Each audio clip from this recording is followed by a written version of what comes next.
भाग्यश्री पटवर्धन जे रस्ते झालेत नागपूर ते वर्धा ते काय विकास होत आहे, बरंच काम करतायत ते.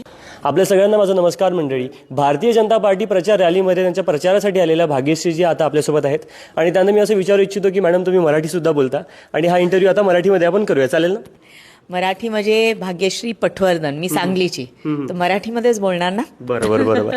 बरं, मला सांगा तुम्हाला वर्धा कशी वाटली आता तुम्ही आला तेव्हा?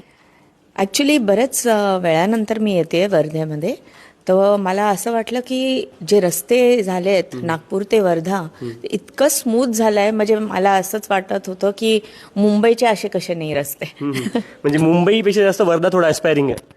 अगदी. आज प्रचाराच्या वेळेला एवढ्या सगळ्या बायका बघून मला वाटलं की इथे इतकी शांती आणि समृद्धी आहे, तर त्यांना काहीच गरज नाही.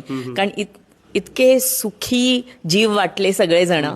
तर जे काय होत आहे, जे काय विकास होत आहे वर्धेत, तो अगदी सुरळीत चाललाय असं वाटतंय.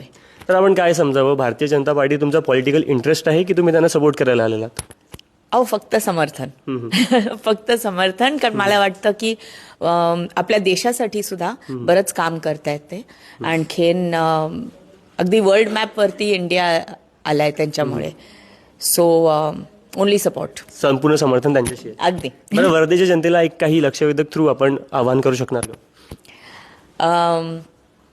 मी किटे साहेबांसाठी आले आहे समर्थन करायला. आणखीन 2 तारखेला इलेक्शन आहेत, तर 3 बटणं आहेत BJPची, कमलाची चिन्हाची, त्याच्यावरती बटन दाबा. खूप खूप धन्यवाद मॅम. नमस्कार.